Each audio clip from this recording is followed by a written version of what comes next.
Boa noite, meu povo. Tudo bem com vocês? Boa noite, professora. Pessoal, eu vou já começar a aula, tá? Não vamos demorar muito hoje, não. Hoje a gente vai seguir o combinado, então, né? A gente vai terminar o conteúdo de citricultura. A gente vai falar um pouquinho sobre práticas culturais e vamos falar também rapidamente sobre colheita.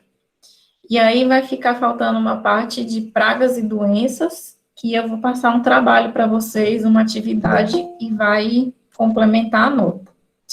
E aí, lembrando que nossa prova é semana que vem, ok? Maiores detalhes sobre o tempo que vai ficar disponível, o horário, eu mando para vocês lá no grupo. Beleza pura?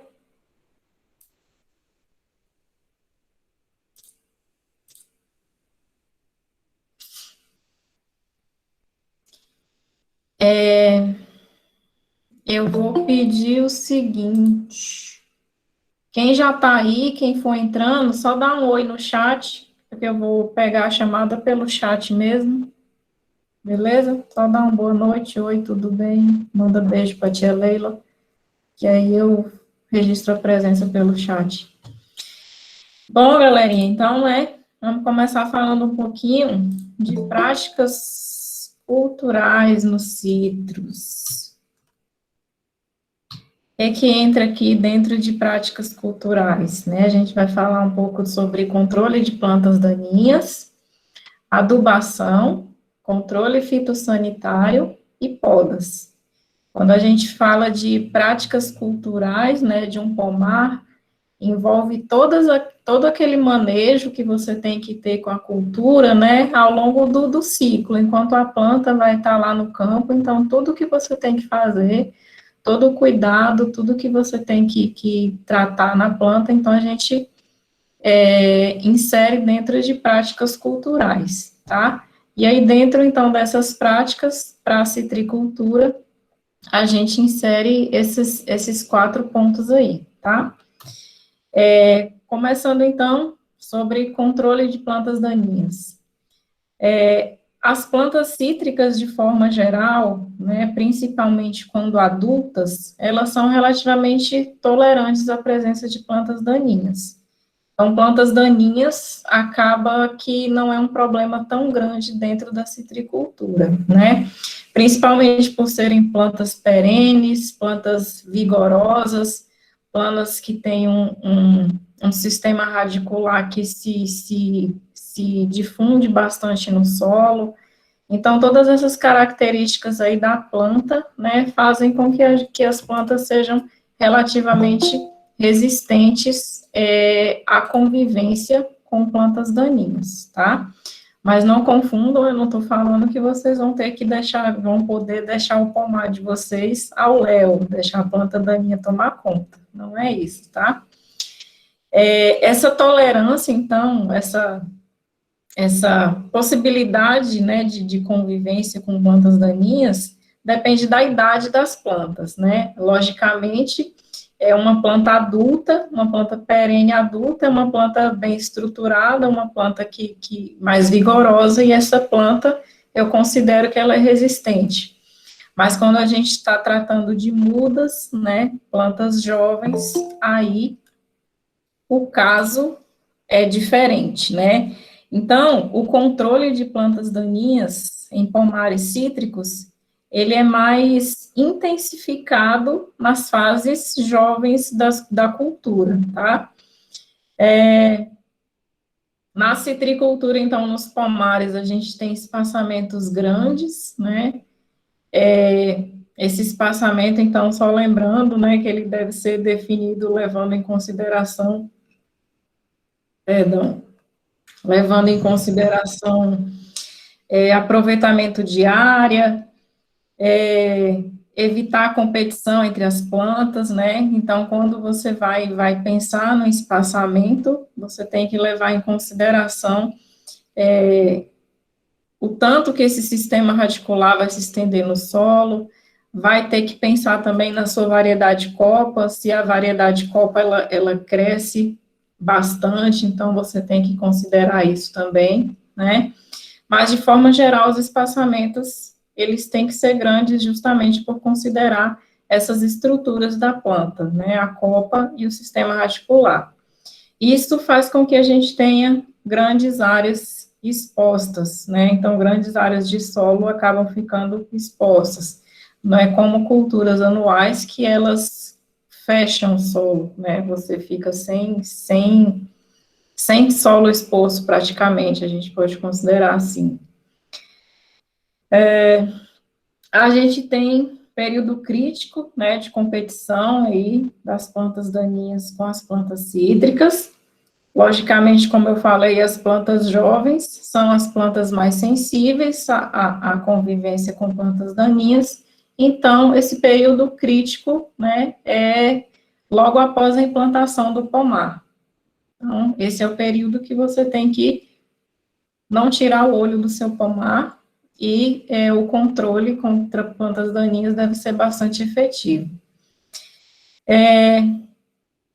A gente trabalha, então, né, na citricultura aí, a gente trabalha com a roçagem das entrelinhas, né? Você não precisa controlar, não precisa aplicar herbicida na entrelinha. Você pode só roçar, né? Então, quando você só roça, você tem aí o benefício também da ciclagem de nutrientes. Você mantém aquela camada de vegetação sobre o solo.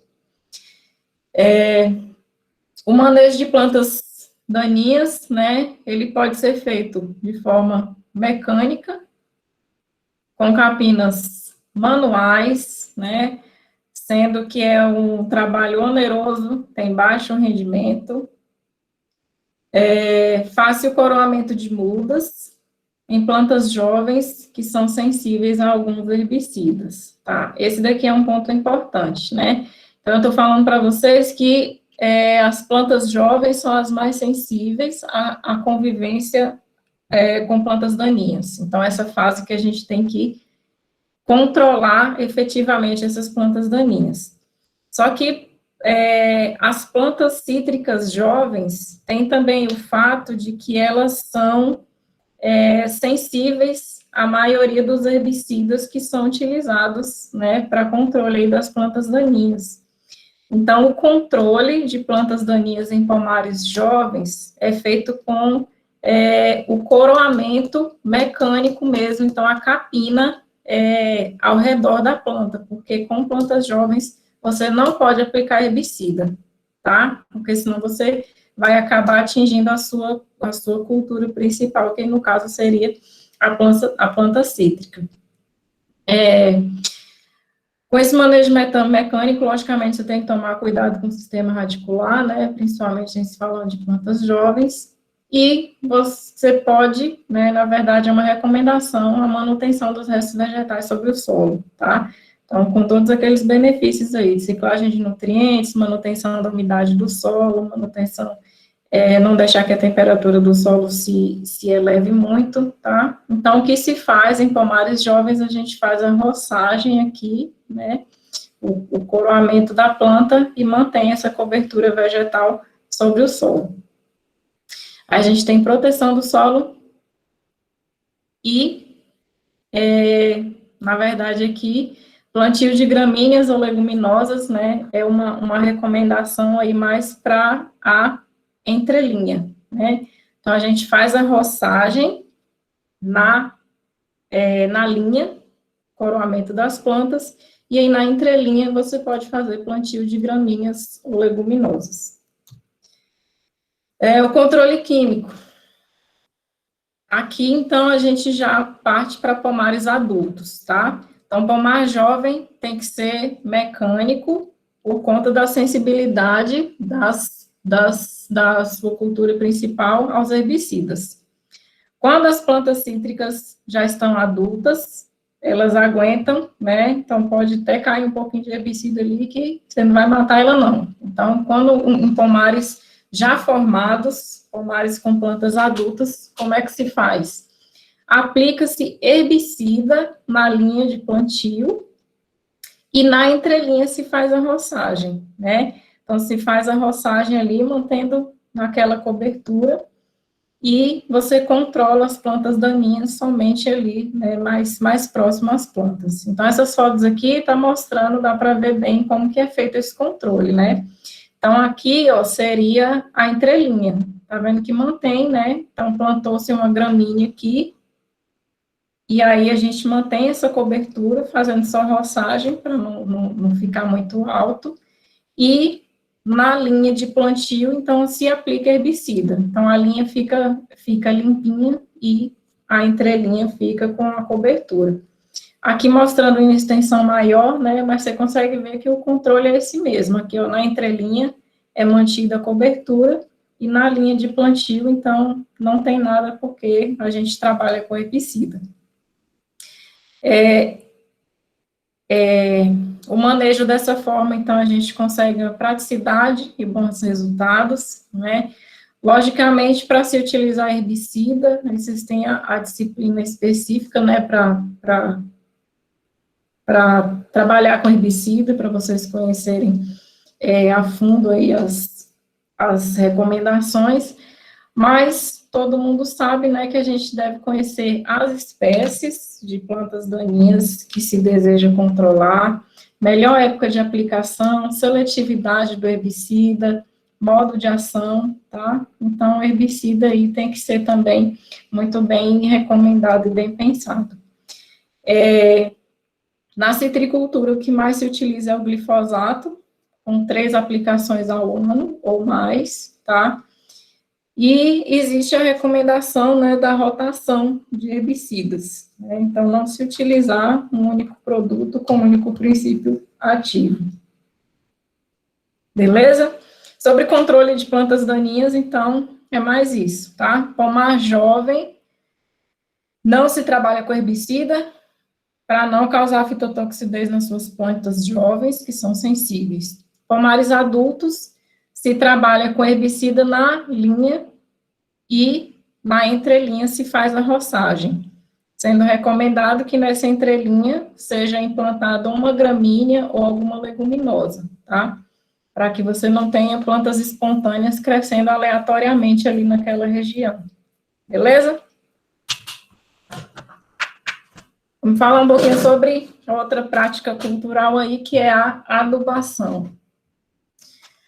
No Brasil, a gente tem naturalmente solos com baixa fertilidade natural, né? E aí a gente alia ao fato da imobilização de nutrientes que são próprios das plantas perenes, né? As plantas perenes armazenam nutrientes em seus órgãos aí, suas raízes, caules, e aí esse nutriente a gente diz que está imobilizado, né? Não é um nutriente que está prontamente disponível para utilização ali no metabolismo da planta. E tem também o fato da exportação de nutrientes, né, que é aqueles nutrientes que são retirados do pomar no momento da colheita. Então, esses 3 fatores, baixa fertilidade, nutrientes imobilizados e a exportação de nutrientes pelos frutos, faz com que a gente, né, visualize necessidade de adubações anuais nas culturas. Eu trago aqui até no aspecto mais amplo, né, nas frutíferas em geral, perenes principalmente. Então, essa adubação tem que ser realizada de forma anual, considerando-se esses fatores aí. Eu coloquei aqui para vocês, né, a título de curiosidade, quais que são os nutrientes mais exportados pelos frutos aí. Então, aqui a gente está em ordem decrescente, né, do maior para o menor. O nutriente, o macronutriente mais exportado, que é mais exigido pelas culturas cítricas aí, é o nitrogênio, né, depois potássio, cálcio, fósforo, magnésio e enxofre. Com relação aos micronutrientes, o exportado em maior quantidade é o ferro, depois vem zinco, boro, manganês e o cobre. Ok? Se a gente tem, logicamente, um fornecimento insuficiente de nutrientes, né, considerando-se que nutrientes são anualmente retirados do pomar. Se você não repõe esses nutrientes, logicamente a gente vai ter uma redução na produtividade e também na qualidade dos frutos. Então, a gente tem que fazer esse aporte aí de nutrientes anual. Algumas culturas, elas exigem até mais do que uma adubação anual, né? Então, algumas culturas, essa adubação não é parcelada em mais de uma vez, ao longo do ciclo anual da planta. Falamos, né, quando a gente falou de fruticultura geral, de nutrição e adubação de plantas frutíferas, nós trouxemos as particularidades das plantas frutíferas e falamos o porquê, né, de a gente não poder trabalhar só com análise de solo para se fazer recomendação de adubação nas fruteiras. Então, citros, logicamente, né, que são plantas perenes, entram dentro daquele contexto lá que a gente falou. Então, para a gente trabalhar, né, para a gente recomendar adubação, né, em se falando de adubação de produção, logicamente, eu preciso fazer a diagnose do estado nutricional da planta, né. Só para relembrar, então, a gente tem também a adubação de plantio, depois a gente tem a adubação de formação, né, que é aquela adubação do período de juvenilidade da planta, que é aquele período que a planta não produz frutos, mas você precisa fazer a adubação visando a formação da sua planta, né. Então, a adubação de plantio e a adubação de formação é um caso à parte. É feita, sim, com base na análise de solo, e com base em tabelas de recomendação, tá? Quando eu digo para vocês que a gente precisa trabalhar com uma diagnose de estado nutricional, eu estou tratando de plantas já em fase produtiva, tá? Aí eu estou falando adubação de produção, adubação visando a produção de frutos. Nesse caso, eu não posso levar em consideração apenas análise de solo. Por quê?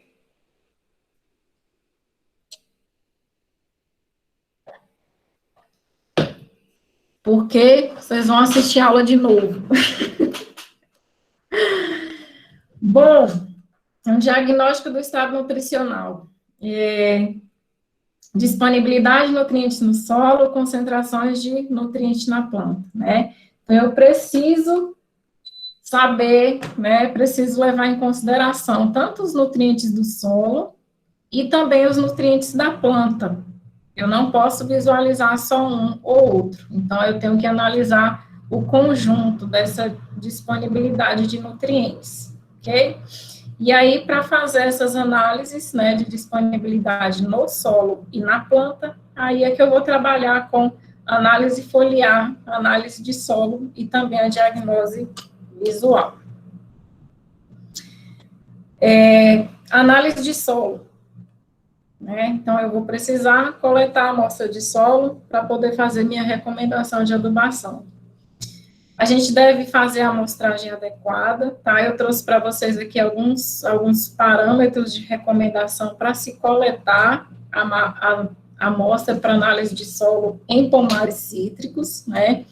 Então, a cada 10 a 20 hectares, né? Então, você deve coletar uma amostra.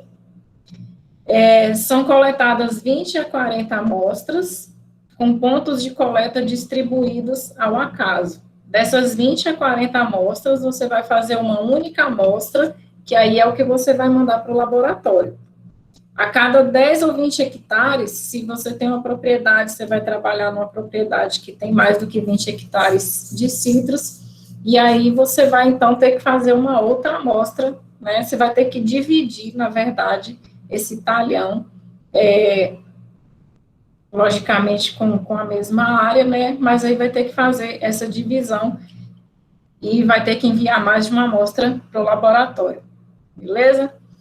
São coletadas amostras nessas 3 profundidades, 0 a 20, 20 a 40, 40 a 60. Se faz a mistura das amostras simples de cada profundidade, né? Então, por exemplo, coletou aqui na profundidade 20 a 40. Você coletou 20 amostras, né? você tem lá a propriedade com 10 hectares. Desses 10 hectares, você coletou aleatoriamente 20 amostras. Aí você vai ter 20 amostras de 20 a 40. Aí você vai pegar todas essas 20 amostras de 20 a 40 e vai misturar e fazer uma única amostra. Não misturar amostras de profundidades diferentes, tá, gente? Pode parecer simples, até ficar frisando isso aqui com vocês, mas é uma coisa, assim, que é rotineira e que muita gente pode confundir, acaba misturando, né? Então, quando vai fazer a amostra total para enviar para o laboratório, acaba misturando aí as amostras das diferentes profundidades. Muito cuidado com isso, não pode.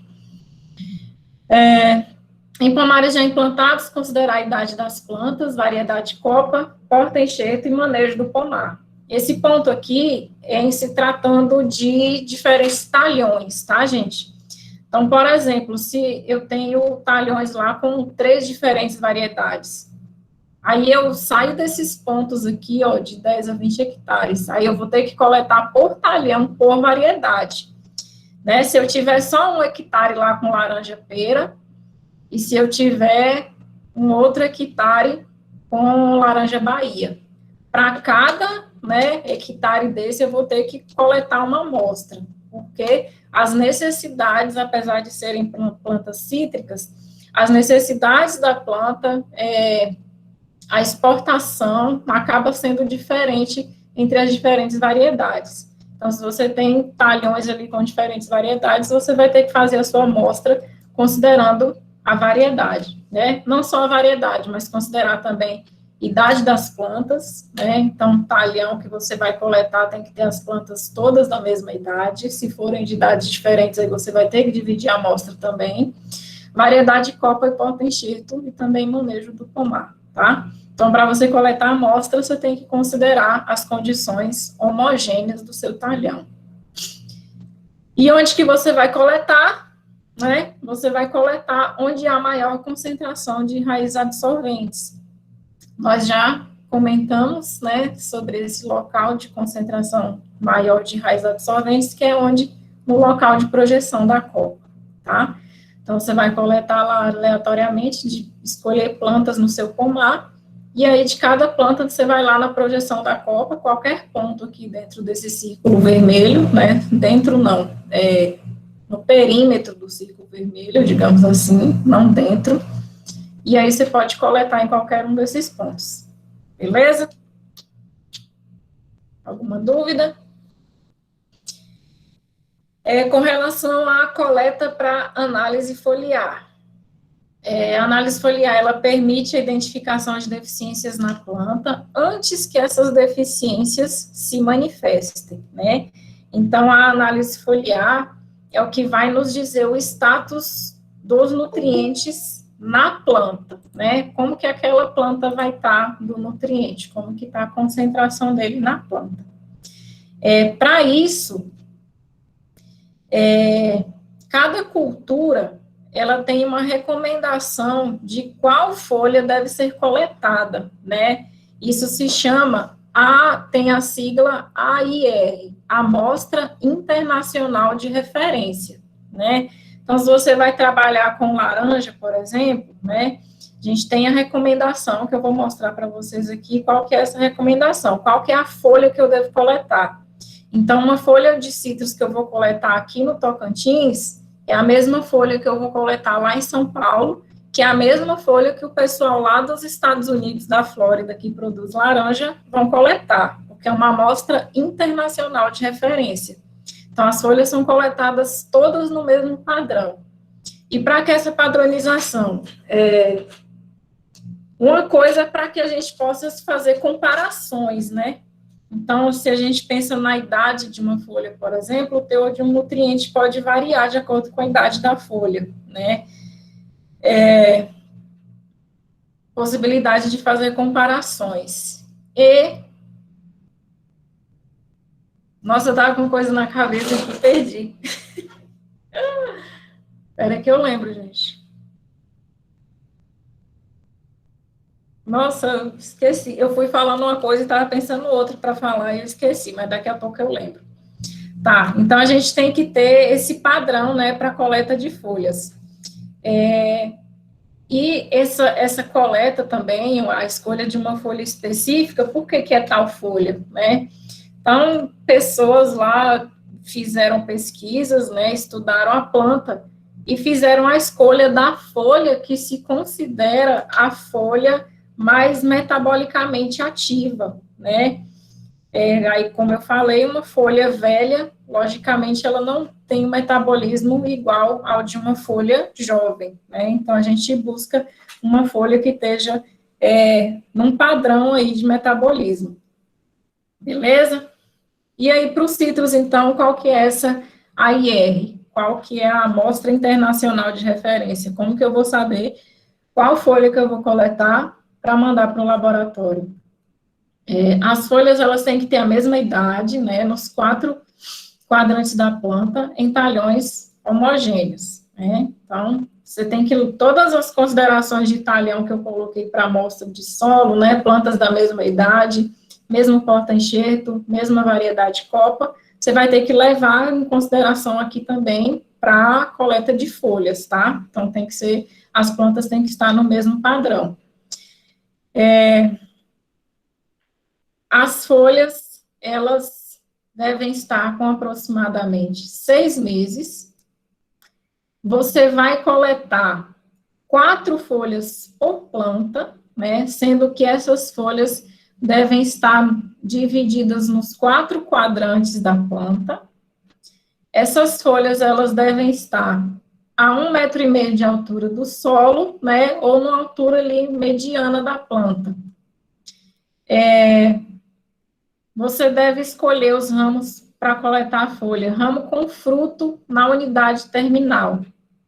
É o que está mostrando aqui, ó. Então, ramos com frutos na unidade terminal, 3ª ou 4ª folha, tá? Então, aqui a gente tem o fruto.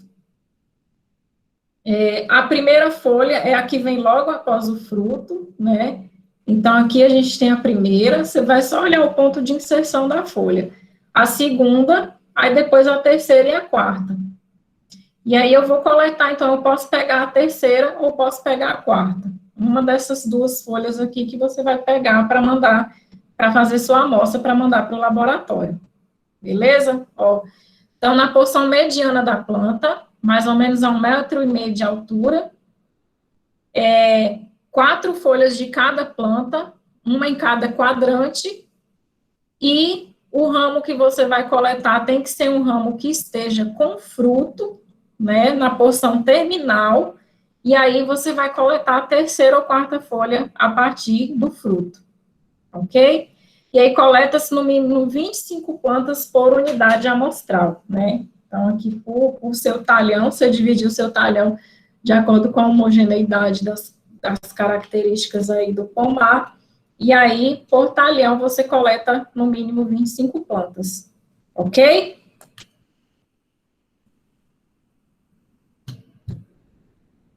Essa tabelinha aqui eu coloquei para vocês só para ter uma ideia do que é considerado padrão, né? O que é o ideal, o que estaria abaixo de teor de nutriente foliar. Não vou chamar atenção muito para essa questão aqui, mas depois, por curiosidade, vocês deem uma olhada aí nos teores. Beleza? Falando um pouco ainda, né, de análise visual. Análise visual é aquela, a gente visualizar sintomas de deficiência, né? Já comentamos também que o que se espera quando trabalha com plantas perenes é que a gente não chegue no ponto de visualizar a deficiência, né? A gente tem que manter esse aporte de nutrientes antes que a planta expresse os sintomas, tá? A análise visual permite a identificação de desequilíbrios nutricionais. A manifestação do sintoma ocorre quando a deficiência já está avançada. Isso leva, né, a prejuízos para o desenvolvimento e para a produção.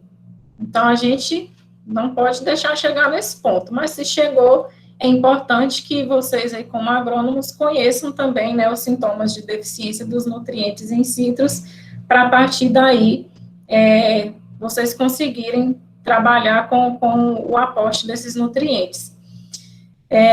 Outro problema da análise, de se chegar nesse ponto de deficiência visual, né, de se trabalhar apenas com análise visual, é que no visual a gente não consegue quantificar o nível de deficiência ou de excesso do nutriente, né? Então, por meio da análise foliar, a gente consegue diagnosticar quantidades, né, o tanto que está faltando, e aí pelas tabelas de recomendação a gente consegue saber a quantidade que tem que ser reposta. E apenas pela análise visual a gente não consegue essa quantificação, beleza? E aí tem aquele problema também, que já comentamos, que quando a gente chega a visualizar um sintoma de deficiência, a produção do ano, ela já está perdida, né? Você não consegue recuperar a produção do ano. Então, aí você vai trabalhar com fornecimento de nutrientes visando a recuperação no caso da produção do ano seguinte. Sintomas de nitrogênio, magnésio, zinco e toxidez por boro são mais fáceis de identificar. Na verdade, aqui faltou a palavra aqui, tá? Mas deficiência de nitrogênio, magnésio e zinco e toxidez por boro. Então, esses aqui são fáceis de identificar. Beleza? Vamos falar um pouquinho rapidamente, né, sobre cada nutriente, e aí eu vou falar para vocês a função desse nutriente na planta e mostrar como que seria o sintoma de deficiência desse nutriente na planta. Começando pelo nitrogênio, né, o nitrogênio está relacionado a crescimento, produção e qualidade do fruto, tudo, né, gente? Crescimento, produção e qualidade de fruto, a produção toda. A deficiência de nitrogênio, a gente tem folhas amarelas, redução do número de frutos. Excesso de nitrogênio, as folhas ficam mais verde escuro, grandes, com vigor excessivo, baixo florescimento e baixa produção. Esse gráfico aqui a gente tem o teor de nutriente foliar, né? Então, de acordo com aqueles resultados lá de análise foliar, relacionado à produção relativa, né? Então, a gente observa que aumentando-se o teor de nutriente foliar, né? Então, quanto mais nitrogênio eu vou fornecendo, a tendência é de que aumente a produção relativa, porém, aqui a gente consegue observar que é uma equação quadrática, ou seja, aumenta essa produção até certo ponto, né? Se eu aumento o nitrogênio demais, aí começa a haver sintomas de toxidez, e aí vai reduzir essa produção, né? Então, só para aquela questão de que existe um ótimo, né, um teor ótimo do nutriente, não pode ter de mais nem de menos. Essas fotos aqui estão mostrando sintomas de deficiência de nitrogênio, né, então as folhas, elas ficam com esse verde bem clarinho, né, tipo o verde neon que está na moda aí, o povo não está usando roupa neon agora, então a folha do citros com deficiência de nitrogênio fica neon, fica esse verde aqui, ó. E característica, né, para você identificar também que é deficiência de nitrogênio, é que as nervuras, elas ficam amareladas, tá vendo? Então, tanto a nervura principal aqui, quanto as nervuras secundárias, né? Então, nessa folha aqui, vocês conseguem observar bem, a nervura principal e nervuras secundárias. Aqui, então, seria, né, aumentando a severidade da deficiência. Esse amarelinho aqui, que a folha está quase esbranquiçada, uma planta com uma deficiência maior, e esse verde aqui seria uma planta com uma suficiência, né, com nitrogênio normal, então ela tem essa coloração aqui, ok? Então, verde neon com nervuras amareladas, sintomas de deficiência de nitrogênio. O fósforo. Fósforo, ele tem maior demanda na fase de formação da planta, né? Então, o aporte de fósforo, ele deve ter maior observância aí no início da cultura, né? Na fase de desenvolvimento da planta. O aporte de fósforo, né, permite que a gente tenha uma maior taxa de crescimento da planta, né, na ausência de fósforo, a planta, ela não vai crescer tanto quanto deveria crescer. Nessa fase, né, a fase de formação da planta, é a fase em que as raízes exploram menor volume do solo, né? Então, é aquela fase, e é a importância que a gente coloca para vocês da adubação de plantio, de se colocar o fósforo. Porque a raiz em plantas jovens, ela não se estende muito no solo. E o fósforo, ele é absorvido de que forma? Difusão, né? O que é isso? A raiz da planta tem que entrar em contato com o fósforo para absorvê-lo, não é isso? Então, se eu não coloco o fósforo ali no momento de plantio, eu sabendo, né, que o fósforo é um nutriente pouco móvel no solo, um nutriente que é absorvido por difusão, né, se eu não coloco o fósforo no momento do plantio, sendo que aquela vai ser a fase de maior exigência de fósforo da minha cultura, então eu vou estar prejudicando o desenvolvimento da minha cultura como um todo, tá? Aí eu volto a falar com vocês da importância, né, de se pensar que a gente está trabalhando com planta perene, e o momento da implantação do pomar, né, são plantas que vão ficar naquela área, então o momento da implantação é um momento aí primordial, tá, um momento que a gente tem que tomar bastante cuidado, que é o momento de implantação do pomar, é o momento que a gente pode dizer assim, que vai depender o sucesso da citricultura, o sucesso do seu pomar está ali no momento da implantação. Então, adubação fosfatada no momento do plantio, nunca se esqueçam disso. Então, a adubação fosfatada, ela é feita principalmente no plantio, e aí é feita a aplicação superficial também, sem necessidade de incorporação a cada 3 anos. Aqui, né, essa foto mostrando para vocês sintomas de deficiência de fósforo em frutos, tá? Frutos com deficiência de fósforo tendem a ficar com esse albedo mais espesso, albedo é essa parte branca, tá, gente? Essas definições do que é o que nos citros, tem lá na aula de morfologia, que eu coloquei para vocês no Moodle. Eu não dei aula síncrona, mas a aula tá lá. Então, a albedo, essa parte branquinha, ela tende a ficar mais grossa, quando a gente está com deficiência de fósforo. Aqui também para entendimento, né, sobre os níveis de necessidade, sobre as exigências de nutrientes dos citros, né, em se tratando principalmente dos nutrientes aí, NPK, nitrogênio, fósforo e potássio, como que é a variação, né, dessa exigência ao longo ao longo da vida da planta, digamos assim. O fósforo, né, como eu acabei de falar, inicialmente tem uma alta exigência de fósforo, as plantas, né, plantas jovens, plantas cítricas jovens precisam mais de fósforo. Então, a curva de necessidade aqui, né, ela desce, ela decresce. Quando a planta vai ficando mais velha, então a necessidade de fósforo reduz. Já com nitrogênio e potássio é diferente. Inicialmente a planta exige, né, muito pouco, e aí essa necessidade vai crescendo à medida que a planta vai ficando mais velha, ok? E aí eu volto também novamente naquela questão que nós falamos, que adubar com nitrogênio e potássio logo após o plantio, né, aqui no caso dos citros, principalmente, é jogar dinheiro fora, tá? Então, tem o ponto aí de que a cultura ainda não está adaptada para absorver esses nutrientes, né? Então, até que a planta se adapte ao ambiente, né, aqueles nutrientes vão ser perdidos, e tem também a questão de que a exigência por nitrogênio e potássio, inicialmente, ela é baixa. Beleza?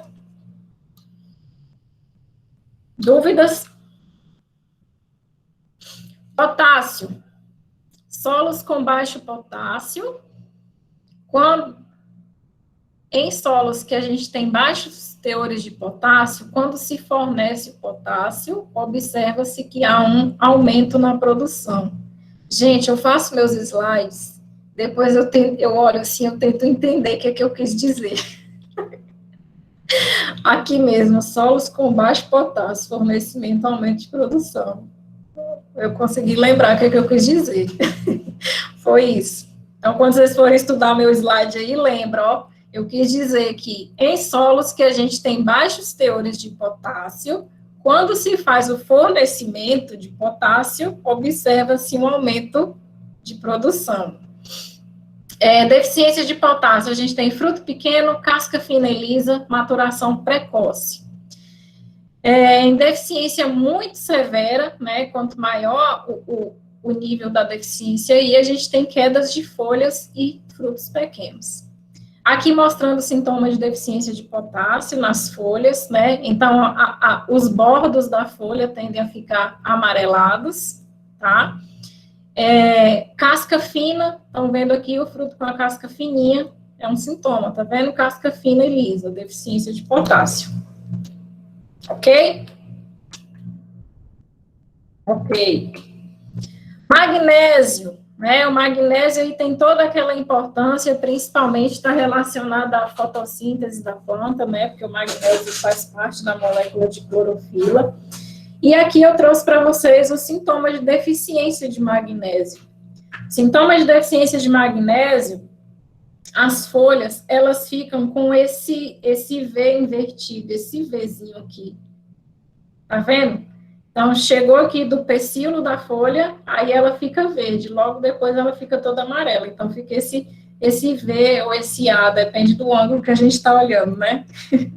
Aqui uma planta com deficiência de magnésio, então vocês observem as folhas, tá vendo esse Vzinho aqui, Vzinho verde, próximo ao pecíolo? Então, isso daqui não tem erro, é deficiência de magnésio. Aqui mostrando para vocês deficiência de magnésio e de manganês, né? Então, magnésio aqui, o Vzinho não tem erro, é deficiência de magnésio, né? Então, aqui é a mesma coisa. E a deficiência de manganês, as folhas ficam com a tendência também de ficarem amareladas, mas é um amarelado mais espaçado na folha, né? Não é nenhuma mancha muito lúcida, muito específica. Então, ela fica com essas manchas, essas pontuações aleatórias, tá? Então, aqui dá para ver, né, na folha que é desenho, mas aqui vocês conseguem ver a folha com essas manchas mais claras, tá? Vão conseguir identificar aí sintomas de deficiência? Aqui é sintoma de deficiência de boro, né? Então, tem sintomas de deficiência de boro nas folhas, né? Nas folhas fica essas manchas, essa variegação aqui, né? O verde misturado com o amarelo. Então, são manchas bem... Deficiência de boro para manganês. A diferença é que a de boro, as manchas são mais... Como é que eu posso falar? Você visualiza mais. A de manganês é uma coisa mais embaçada, assim. E essa daqui, elas são mais... Me ajuda a achar a palavra aí, gente. Intensas? Não, não é intensa. A resolução, tipo assim, da mancha... A resolução da mancha é melhor, é mais lúcida, mais evidente. Acho que deu para entender, né? Olhando a foto aqui, vocês conseguem entender mais ou menos o que eu estou querendo dizer. Ó, esses daqui são manchas mais embaçadas. Hã? Alguém falou a palavra aí que eu estou procurando. Mais nítida. Isso, quem foi que falou? Essa palavra que eu estava procurando. Isso mesmo, Jaque, mais nítida, né? Então, no outro caso, lá são manchas mais embaçadas. Um sintoma bem característico também de deficiência de boro nos frutos, pessoal, isso aqui eu tenho certeza, todo mundo já viu no mercado um limão Tahiti desse jeito aqui. Então, essa mancha aqui meio que parece uma ferrugem, vocês estão vendo aqui? Então, quando você corta o fruto, essa mancha também, ela meio que se estende até para o interior da polpa, tá vendo? A polpa fica meio sujinha aqui também. Isso aqui também é sintoma de deficiência de boro.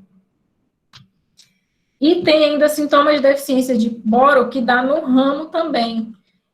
O ramo, ele fica com esse estufamento, né? E se você vai lá e corta com canivete, ele tá oco, tá? Então, essas bolhas, assim, que se formam também é deficiência de boro.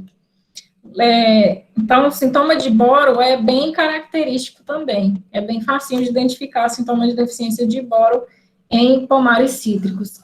E acontece muito, tá, pessoal?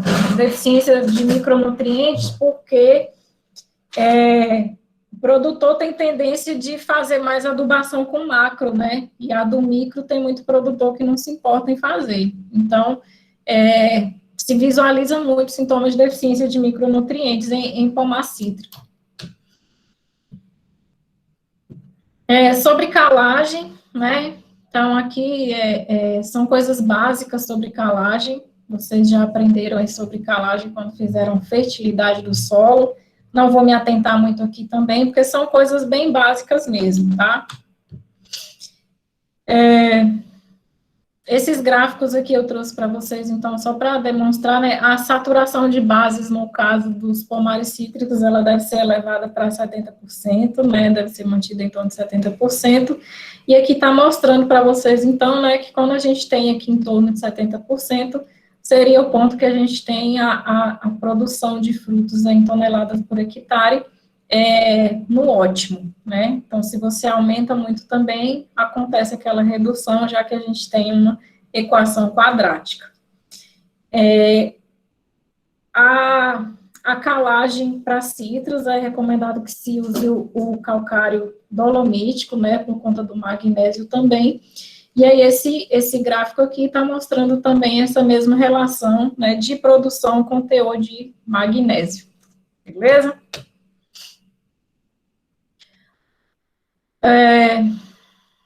Tá, então, sobre a adubação propriamente dita, né, falamos um pouquinho aí dos nutrientes. A adubação de plantio nos citros, ela é feita, então, com o fósforo 90 gramas por metro de suco. O calcário, ele vai ser aplicado na cova ou no suco, além da correção que a gente fez na área 30 dias antes do plantio, tá? Aquela correção lá foi feita na área total, mas coloca-se calcário também na cova ou no suco, beleza? A adubação de cobertura, ela é feita após o segundo fluxo de brotação das mudas. Plantas perenes, então, acho que eu até já conversei isso aqui com vocês, mas a gente consegue observar, é muito evidente os fluxos de crescimento, né? Então, você consegue observar, a planta cresce, aí esse ramo fica num verde, um verdinho claro. Depois ela vai e cresce de novo, tem outro fluxo. Aquele ramo mais novo, ele vai ficar com o verde mais clarinho ainda e o de baixo mais escuro. Então, por essa coloração dos ramos, a gente consegue verificar o número de fluxos, o número de surto de crescimento. E aí, quando você vê lá que ela teve o segundo fluxo, aí é a hora de você entrar com adubação de cobertura. Que aí a adubação de cobertura vai entrar o quê? Nitrogênio e potássio. Adubação de formação e cobertura. A recomendação aí vai variar de acordo com o estágio de desenvolvimento da planta, né? Se você for pegar uma tabela de recomendação de adubação para citros na fase de formação, ele vai trazer lá colunas de acordo com a idade da planta. Então, 0 a 1 ano, 1 a 2 anos, né? E aí, de acordo com a idade da planta, você vai conseguir fazer essa recomendação. Então, aí você vai cruzar, né, a idade da planta com o teor que você tem no solo. Isso porque eu estou falando de adubação de formação. Então, eu vou considerar a idade da planta e a quantidade disponível no solo.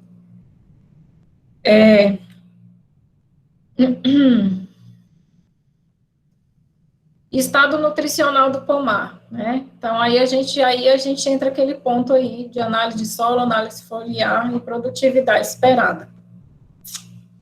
Esse produtividade esperada aqui, pessoal, também eu não comentei com vocês ainda, né? Mas algumas tabelas de recomendação de adubação para planta cítrica, também você consegue fazer adubação levando em consideração a produtividade esperada. Aí você vai ter colunas lá que você vai cruzar, né, produtividade esperada com teor de nitrogênio, com teor do nutriente no solo, com teor de nutriente na folha, tá? E os micronutrientes, a aplicação é feita principalmente por via foliar. Beleza? Eu tô falando correndo demais, gente? É porque a gente tem que falar de colheita ainda. Mas se vocês tiverem qualquer dúvida, se eu estiver falando muito rápido, vocês podem me interromper, tá?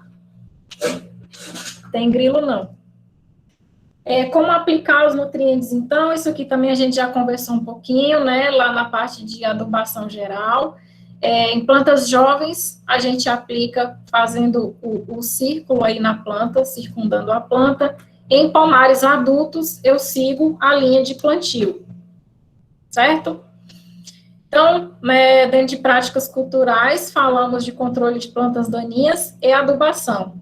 Agora, rapidamente, vamos falar sobre controle fitossanitário, né?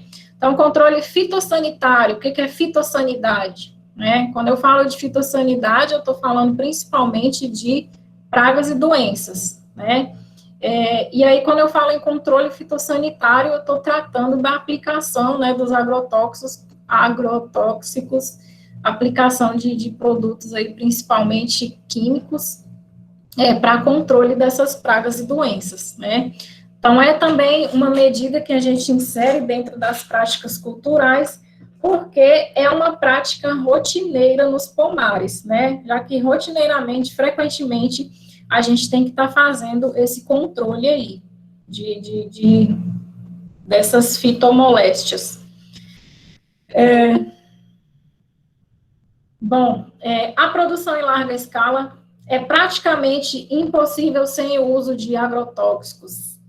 Aí os ecológicos aí que me perdoem, tá? Mas é verdade. Para você produzir muito, para você produzir, fazer monocultivos, né? Grandes extensões aí com uma única cultura. Então, eu considero que é praticamente, eu não coloquei aqui impossível, eu coloquei praticamente, tá? Praticamente impossível sem uso de agrotóxicos. E a gente já falou, né, que citricultura, os pomares de citros aí que a gente tem no país, são pomares aí de perder de vista. Então, a citricultura é um ramo aí da agricultura que utiliza bastante agrotóxico, utiliza bastante químico, né? E aí, o que a gente pode tentar tirar esse preconceito aí dos agroecológicos com os produtos químicos é a gente, como agrônomo, né, saber fazer a recomendação. Porque quando a gente faz a recomendação correta, a recomendação tanto de quantidade, tanto de modo de aplicação, proteção do aplicador, então a gente consegue mitigar os efeitos negativos desses produtos. Mas beleza. Esse uso de agrotóxico, né, principalmente quando a gente trata de monocultivos, né, tem o fato da gente estar trabalhando com uma única cultura, né, então aí a gente pode listar vários problemas aí, por exemplo, o ataque de uma praga, né, a praga tem alimento abundante. Uma praga de citros, por exemplo, uma mosca das frutas acha lá um pomar de citros, tem laranja para ela para a vida inteira, né? No caso de doença, também é a mesma coisa, né? Então, se a gente está trabalhando com uma variedade suscetível, né? Então, essa doença, ela acaba se alastrando, né? Então, esse fato aí de trabalhar com monocultivos. E tem um outro fator também que eu coloquei aqui, para listar como um dos motivos de agrotóxico ser quase que, eu vou botar entre parênteses aqui, tá, gente, essencial para produção em larga escala, é a elevada exigência dos consumidores, né? O pessoal chega lá no mercado, quer fruto bonito, né? Quer fruto que não esteja doente, quer fruto que não esteja picado por inseto, né? Então, se a gente quer fruto bonito, se a gente quer fruto de qualidade, a gente vai ter que lançar a mão aí do que a gente tem de químico no mercado para conseguir fazer controle fitossanitário. Então, o que é fato mesmo, né, é o controle químico. Esses dois outros pontos que eu trouxe para vocês aqui, são pontos que talvez possibilite a minimização da utilização desses produtos, né? Uma é a utilização de cultivares e porta-enxertos resistentes, né? Mas lembrando que não existe cultivar e porta-enxerto que vai ser resistente a tudo, né? Então, você conseguiria minimizar a utilização por um lado, mas continuaria utilizando algum outro produto para algum outro problema. Práticas culturais também podem vir a minimizar a utilização desses produtos químicos, como poda, antecipação de colheita, uso de armadilhas, etc. Tá? Mas o que é fato mesmo, citricultura utiliza bastante químico, tá? Tanto inseticida quanto usida tudo aí, gente. Fungicida, inseticida, herbicida, citricultura utiliza tudo.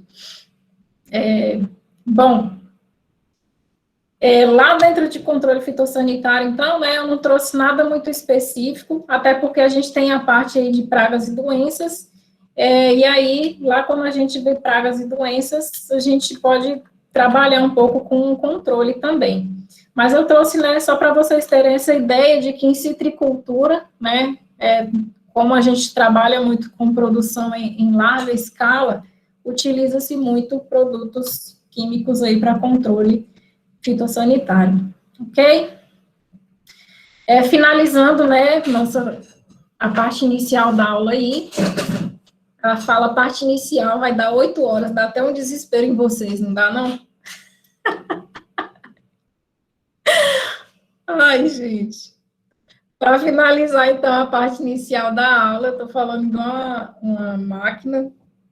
Bora lá. Falar um pouquinho, né, de poda. A gente também falou de poda, generalizando para todas as culturas aí, mas agora, né, falando rapidamente aqui para citros especificamente.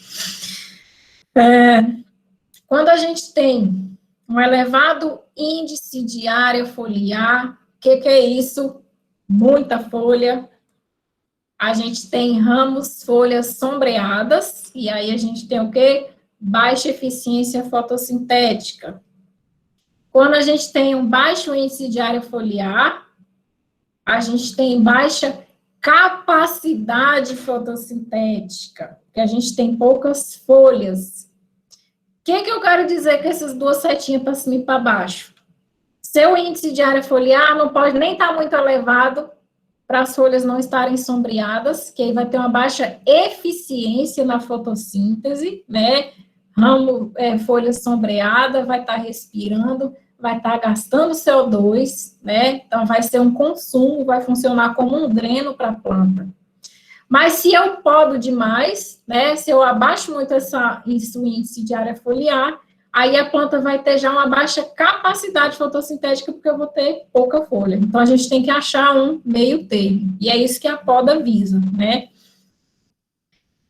Aumento da superfície que intercepta a luz solar, visando o aumento da produção das plantas, né? Então, se a gente otimiza a fotossíntese da planta, a gente otimiza a produção.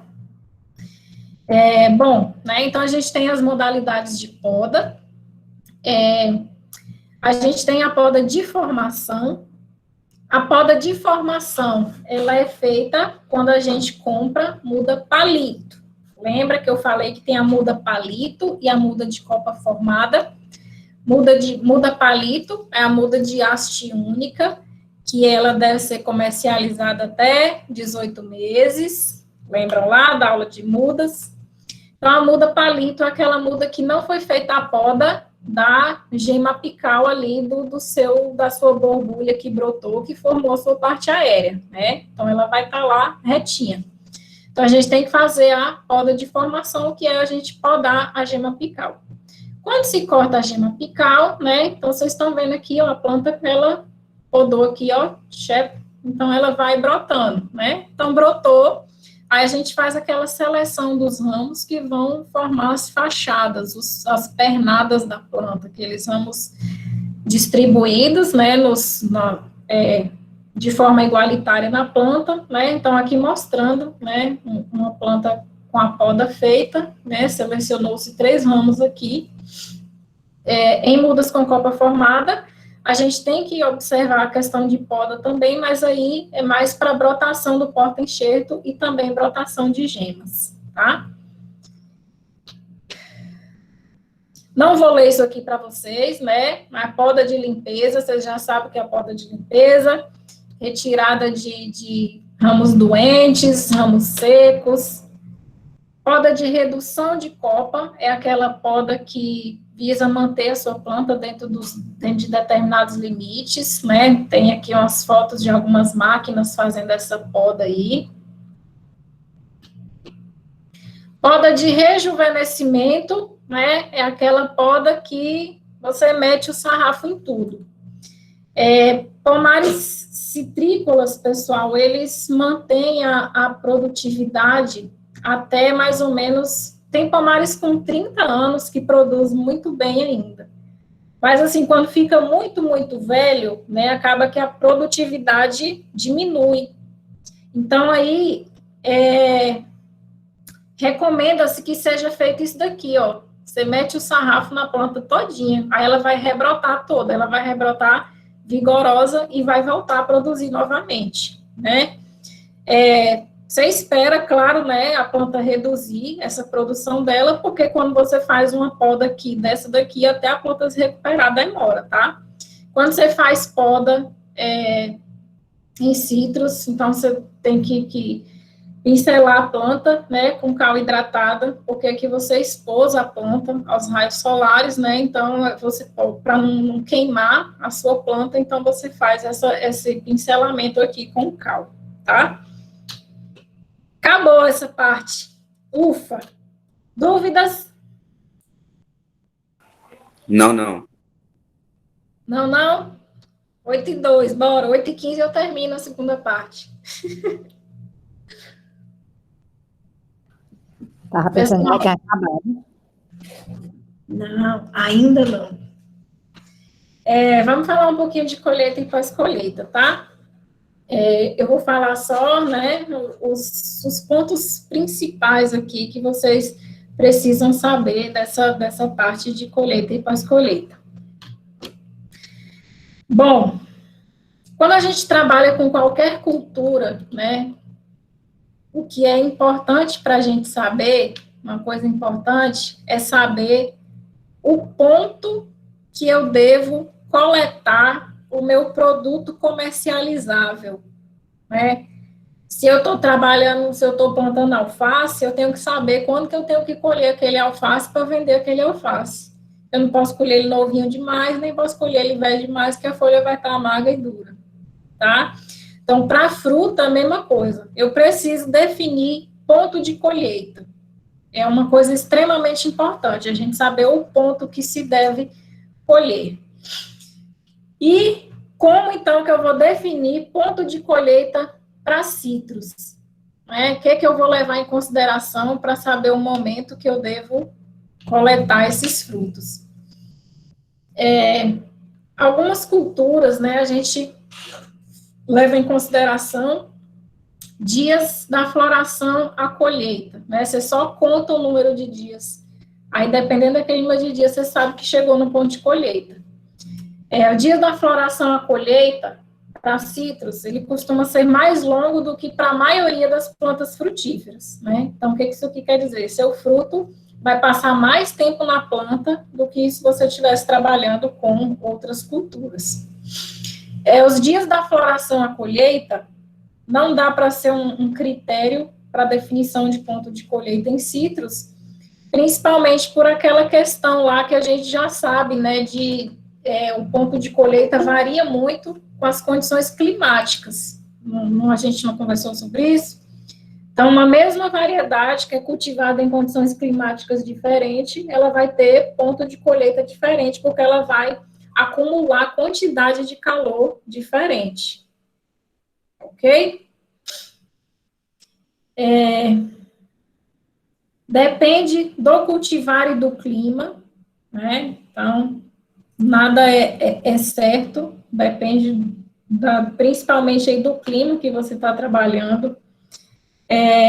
Laranjeira, geralmente tem ponto de colheita mais longo ainda quando se compara aqui com outros citros. Outro ponto, citros são frutos não climatéricos. O que são frutos não climatéricos, gente? Alguém me responde isso, senão a gente... Que eles não amadurecem, de certa forma, se eu estiver trocando, eles não amadurecem quando retira eles da planta, ou tu falando ao contrário. É isso mesmo. Então, frutos não climatéricos são aqueles frutos, que é o que está dizendo no próximo ponto aqui, ó. Não há alterações químicas após a colheita. O que isso aqui implica em definição de ponto de colheita? Eu sei que esses frutos não climatéricos, eu preciso, né, colher no ponto ideal, porque se eu colho antes dele acumular o teor de açúcar que ele necessita para ficar saboroso, depois que eu colher não tem mais alteração nenhuma. Então o fruto vai ficar ruim a vida toda, porque ele é não climatérico, não tem mais alterações químicas após a colheita. A definição de fruto climatérico e não climatérico, pessoal, está mais atrelado, é a produção de etileno pelo fruto, tá? Frutos climatéricos, o que acontece? Depois que você colhe o fruto, eles têm um aumento no pico na produção de etileno, e esse aumento na produção de etileno que faz com que aconteça essas alterações químicas, e o fruto, ele continua a sofrer alterações aí após a colheita. Por exemplo, banana. Se você colhe uma banana verde, essa banana depois, né, vai ter esse pico aí na produção de etileno e ela vai amadurecer. Acontecem alterações químicas. Já no caso dos frutos não climatéricos, ele não tem esse pico de produção de etileno. Se não tem o pico de produção de etileno, não acontecem essas alterações. Então, frutos não climatéricos é extremamente importante que se colha no ponto ideal de colheita, porque se você colhe antes do ponto de colheita, o fruto não vai estar com a qualidade que ele deveria estar, né? Então, se o fruto permanecesse na planta, ele ia acumular mais açúcar, o fruto ia crescer mais e ia ficar mais saboroso, tá? Então, citros não climatérico. Você colheu uma laranja verde, ela vai murchar e apodrecer, mas não vai amadurecer para ficar mais doce. Outra característica de citros, diferente da grande maioria dos frutos, é que são frutos pobres em amido. Muito fruto a gente consegue avaliar ponto de colheita pelo teor de amido. Fruto verde, ele tem muito amido. À medida que ele vai amadurecendo, esse amido é quebrado e se transforma em glicose. Tá? Mas citros não tem amido nem quando está verde. Então, não dá para ser para levar em consideração também para definir ponto de colheita. Outro ponto de citros que difere dos outros aí. Não ocorre abscisão, né? Então, citros não cai da planta. Se você vê citros caindo da planta, é porque está com algum problema. Alguma doença, algum inseto, mosca das frutas, mas normalmente o fruto maduro, ele não cai da planta. Então, também não dá para você saber que o fruto está maduro caindo da planta, porque ele não cai. Essa questão de ele não cair, não sofrer abscisão, é um ponto positivo, na verdade, porque permite um melhor planejamento da colheita, né? Você sabe que você pode manter o fruto lá na planta por certo tempo, que ele não vai cair. Tá? Então, você pode se planejar melhor para a colheita. A colheita dos citros aí, de 25% a 30% do custo total de produção de citros são destinados à colheita, tá? Então, é uma etapa aí bastante onerosa. Bom, então, todos esses pontos que eu coloquei aqui para vocês, né, são pontos que, na verdade, fazem com que os citros sejam plantas diferentes para se definir ponto de colheita quando se compara com outras frutas, né? Então, não tem amido, é fruto climatérico, ele depende do clima. E tem ainda uma outra questão, que eu achei que estava nesse próximo slide, mas não está, está no outro. Eu vou falar já, depois eu volto. Cor da casca. Cor da casca você pode utilizar como ponto de colheita para outros frutos. Mas no citro, vocês lembram que eu já comentei com vocês de cor da casca, quando a gente falou de ecofisiologia, da influência do clima na cultura. Cor da casca de citros, né? Se eu tenho variações de temperatura expressivas, ou seja, temperaturas muito altas e temperaturas muito baixas, como acontece nas regiões subtropicais, lá de onde o citrus é originário, a cor da casca, o fruto fica com a casca colorida, né? Fica com a casca alaranjada ou amarelada, dependendo da variedade, é claro. Mas quando eu cultivo, né, em regiões que eu tenho baixa amplitude térmica, ou seja, temperaturas mais constantes ao longo do ano, eu não tenho muita variação de temperatura, eles não ficam com a casca amarelada, fica com a casca verde, tá? Mas a polpa fica perfeita nos trinques. Então, outra dificuldade aí é que citros não se pode levar em consideração coloração da casca para definir ponto de colheita. Porque pode ser que a sua polpa esteja perfeitinha, né? Mas a cor da casca, o fruto ainda está com a casca como se tivesse verde.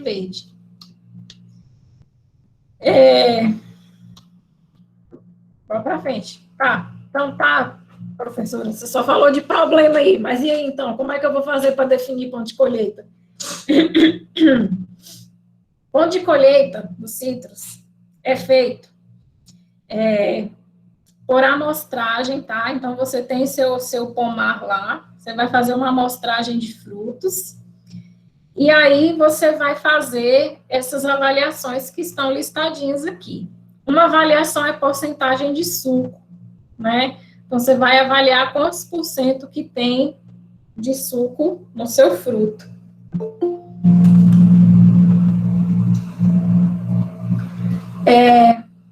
Dessa mesma amostra, né, de suco, você vai avaliar também grau Brix e a relação sólidos solúveis à acidez titulável. Grau Brix, alguém sabe o que é grau Brix? Grau Brix é uma medida que está relacionada ao teor de açúcar do fruto, tá?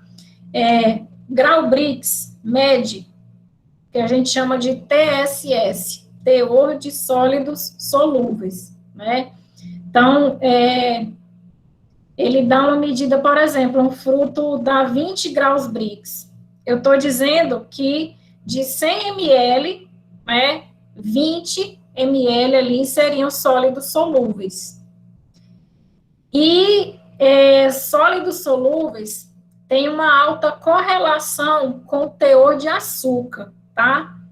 Então, o grau Brix não é uma medida direta da quantidade de açúcar que tem no fruto. Grau Brix mede sólidos solúveis, mas os sólidos solúveis têm alta correlação com o teor de açúcar. De todos os sólidos solúveis que tem no suco de frutas, 80% é açúcar. Então, a gente pode fazer essa correlação.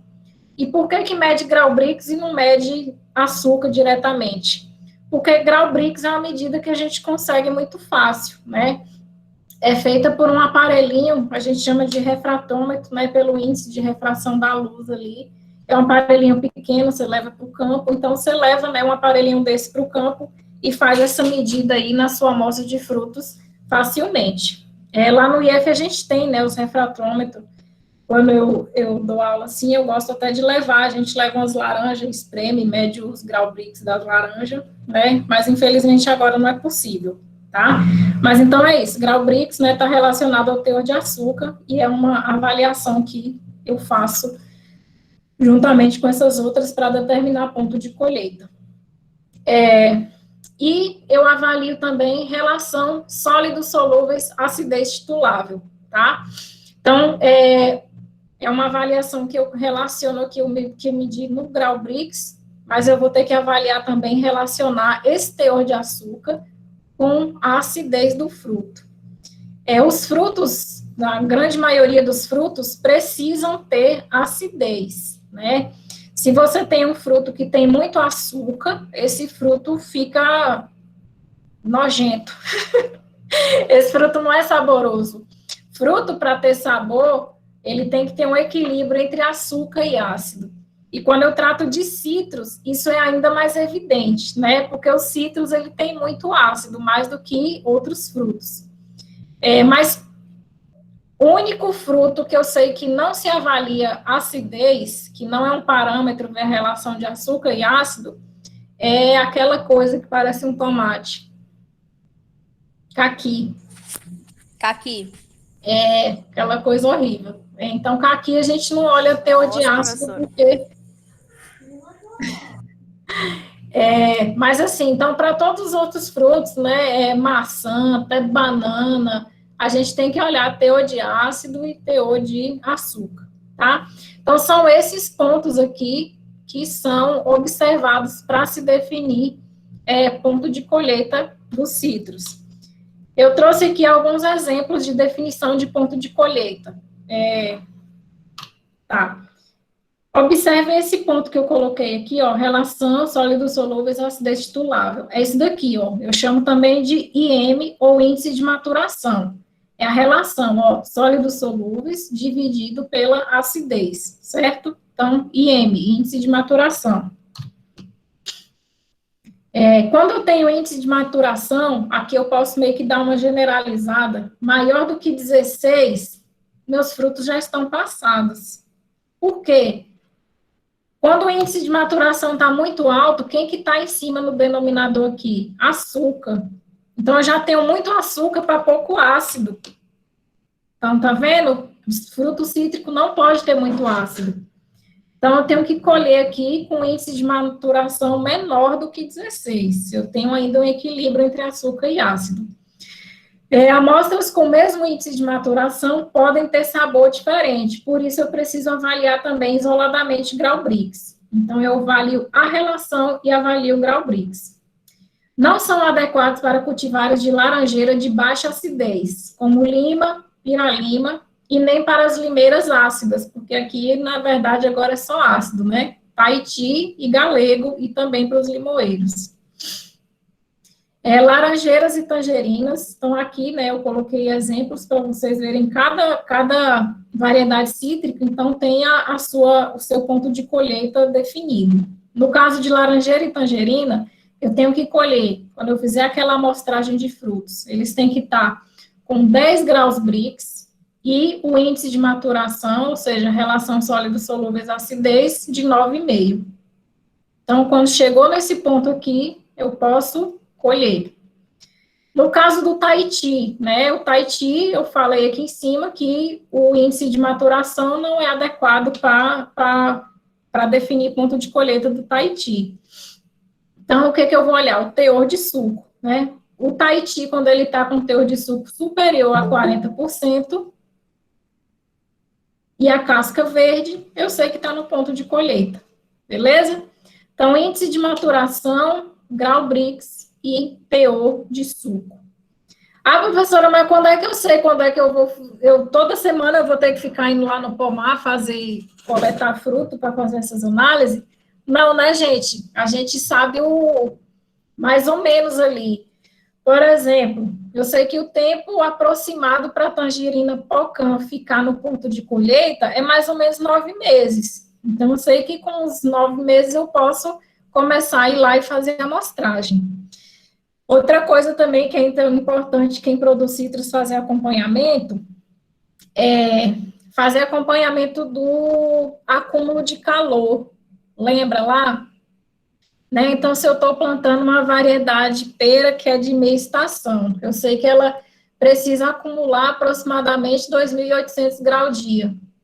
Então, desde que a planta floriu, então eu vou fazer, né, acompanhamento lá de temperaturas máximas e mínimas diárias, para eu saber o tanto que a minha planta está acumulando. Aí eu sei mais ou menos, né, o ponto, quando que ela vai ter acumulado a quantidade de calor ideal. Mas eu não considero só isso, né? Aí se eu sei que, esse dia aqui, essa semana, ela acumulou tanto de calor. Então, aí eu vou lá e faço essa amostragem para fazer a avaliação de Brix, teor de suco e relação sólidos solúveis à acidez. Entenderam? Entenderam? Como é que se define ponto de colheita em citros? Entendeu? Espero que vocês tenham entendido mesmo. Bom, aqui eu vou deixar para vocês lerem, tá? Então, colheita e transporte, são coisas bem, bem pontuais mesmo, só definições de como que se faz colheita. Uma fotinha mostrando colheita aí de tanja, tangerina, tanja. Esse videozinho aqui mostrando uma colheita.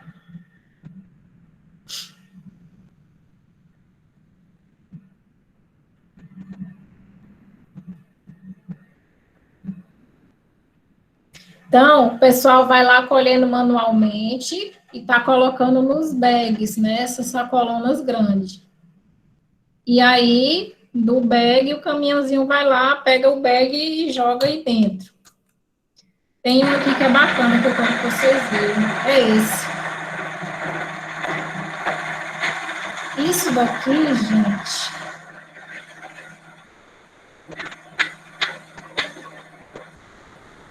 é uma colheitadeira de citros, olha que legal.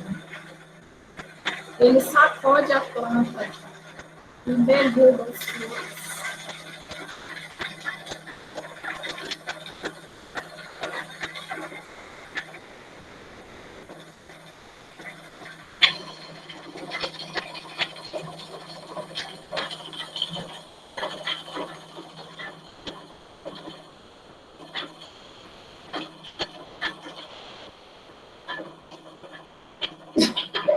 Jesus já vai pronto.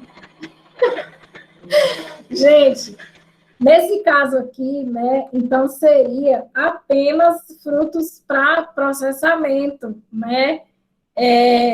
Ou então fruto para produção de semente, que aí não importa você amassar o fruto. Deixa eu ver isso daqui, o que é.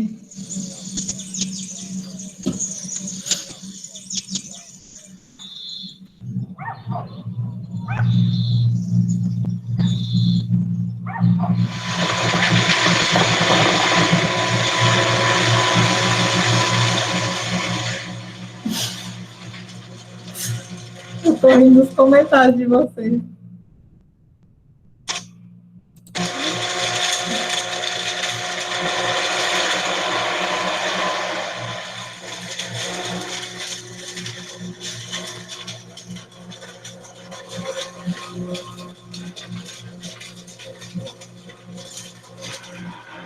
Essa daqui, vocês conseguem reparar que essa daqui já coleta o fruto também, né? A outra só derrubada. Vou contar para vocês já por quê.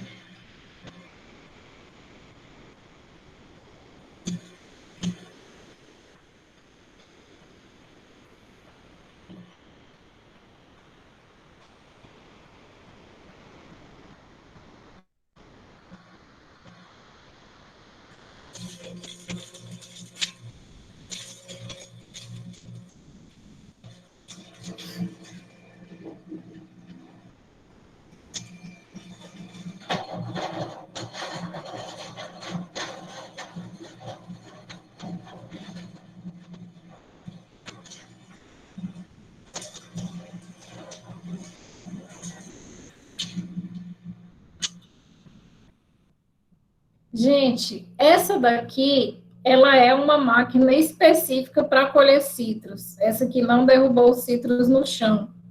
A anterior é uma máquina de colher, sabe o quê? Azeitona. Então, a máquina de colher azeitona, ela vai lá e sacode a azeitoneira todinha, a azeitoninha cai lá no chão, né? Que a azeitona também não tem muito porquê de machucar, né? Porque a azeitona também é processada, mas enfim, aquela máquina lá de colher azeitona. E essa daqui, ela é específica para citros, né? Então, essa última aqui, ela já, os frutos são coletados, aí já vai lá e cai no próprio compartimento da máquina, então evita menos danos. Essa foto aqui, só para mostrar, silo para armazenamento de citros, é lá em São Paulo, em Matão, tá? Então, não tem silo só para armazenar grão, não, tá? Isso aqui é silo de armazenamento de citros. Logicamente, silo para armazenamento de fruta. Fruto respira, né, gente? Fruto tem metabolismo mais ativo do que grãos.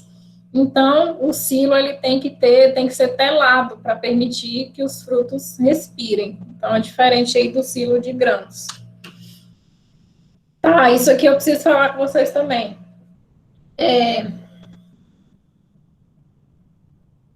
Essa manchinha aqui acontece muito em Tahiti, né? Teve a manchinha que eu mostrei para vocês lá da deficiência de boro, né? Que fica aquela meio enferrujada. Quando você corta o fruto, a deficiência de boro, ela vai até a polpa, né? Nesse caso aqui é uma manchinha que fica apenas na casca.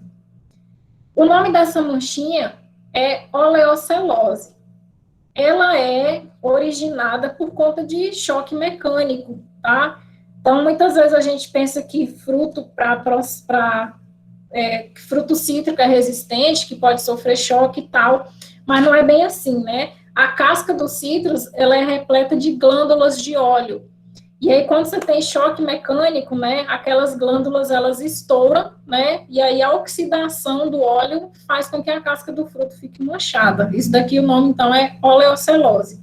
Só para mostrar para vocês que citros não é tão resistente assim, né, se for um fruto para consumo in natura, um fruto de mesa, é importante que a gente tenha a casca do fruto em boas condições. Aqui só mostrando as etapas de classificação, embalagem e armazenamento, né? Depois vocês podem olhar. Aqui são packing houses, tá? Onde os frutos chegam para tratamento, pesagem. Tá. Sobre desverdecimento dos frutos, né? No início lá eu falei com vocês que os frutos, eles não ficam com a casca amarela, mas existe a possibilidade de tratar esses frutos com o quê? Etileno, e aí esses frutos, eles ficam com a casca amarela e você pode comercializar normalmente, tá? Então, lá, pela condição climática, ele não vai amarelecer a casca, mas depois que você colhe, você faz esse tratamento com etileno e o fruto fica com a casca amarela.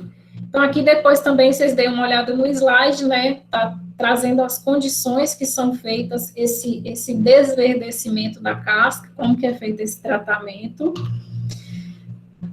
Outra coisa que se faz na pós-colheita dos citros é a aplicação de cera de carnaúba na casca deles, né, então aquelas laranjas que a gente vê no mercado com a casca brilhosinha, aquilo ali é cera de carnaúba, né. Então, a cera de carnaúba, ela tem função aí de fungicida, e além do mais, o fruto, ele fica bonito, né, fica brilhando, reduz a perda de água, né, então, quando você reduz a perda de água pelo fruto, você aumenta a vida de prateleira, você aumenta a vida pós-colheita desse fruto. Frutos não climatéricos, já que eles não sofrem alterações químicas após a colheita, a principal causa de perdas desses frutos é por perda de água, né? Uma banana, por exemplo, ela vai sofrendo, ela é climatérica, sofrendo alteração química até que ela fica podre, né? No caso de frutos não climatéricos, você não tem essas alterações químicas, mas então a maior causa de perdas é porque o fruto murcha, né? E aí ali acaba que você também não consegue mais comercializar, então é perda de água. E aí, quando você faz esse tratamento com cera, você coloca essa superfície de cera no fruto, então você evita a perda de água. Né? Se é a principal causa de perda, e se você reduz essa perda de água, você consegue aumentar a longevidade desses frutos. Beleza? Aí, mais uma vez também, citros, a maioria desses citros que a gente vê no mercado, eu já comentei com vocês também, mas só para vocês lembrarem, são frutos que é refúgio do mercado de processamento, né? E aí, esse tratamento com cera faz com que esses frutos se tornem mais atrativos, né? O fruto vai ficar mais bonitinho, já que ele sobrou lá do plantio, que era para processar, que era para exportar o fruto, né? Você trata ele com cera, vai ficar parecendo que você produziu ele para vender ali no mercado. Acabou! 8h30. 1h30 de aula, tá bom, né? Eu comecei 8 em ponto. Pessoal, alguma dúvida? Eu pedi para todos os presentes dar um oi aí no chat, tá? Que aí depois eu pego a chamada pelo chat. Todo mundo deu oi? Quem não falou nada, dá oi aí. Pessoal, então semana que vem a gente faz a prova, tá? E aí eu vou colocar também a atividade sobre identificação de pragas e doenças. Ok? Todo mundo deu oi? Posso interromper a gravação?